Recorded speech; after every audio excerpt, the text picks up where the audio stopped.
Hi. I just want to talk for a moment about cervical dystonia and pain and the relation between the medical diagnosis of cervical dystonia and pain. Okay.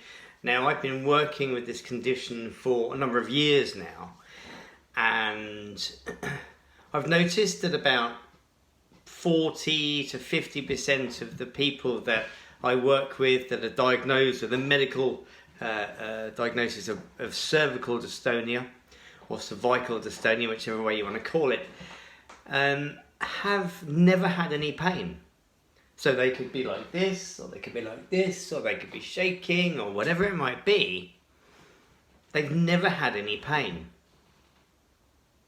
But then 40 to 50 to 60% of people that I work with the medical diagnosis of cervical dystonia are in pain.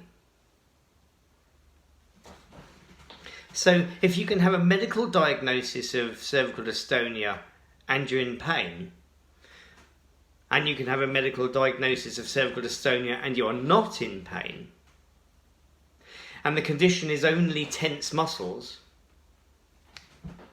well, that means that you do not need to be in pain.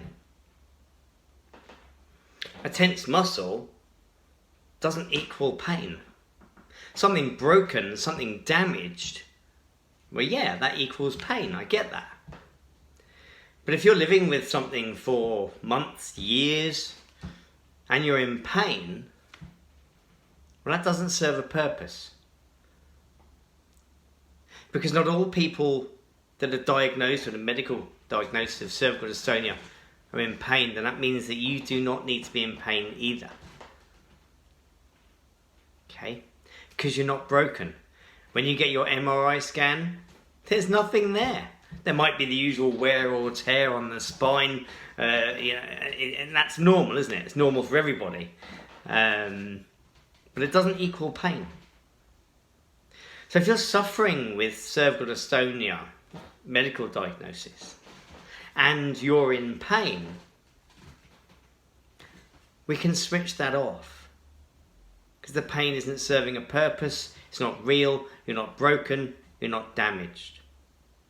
So if you're really, really suffering with pain with this condition, you need to get in touch with me, because we need to turn that pain off.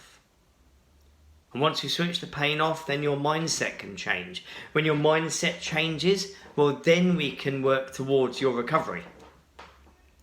That's the big one. Yeah, that's the winner. Okay? So if you're in pain with cervical dystonia, you need to contact me, because we need to switch that pain off so that you can then start thinking about recovering from this condition, which is only a medical diagnosis. Okay. Get in contact. We can do this. All right? Okay. Good. Thank you.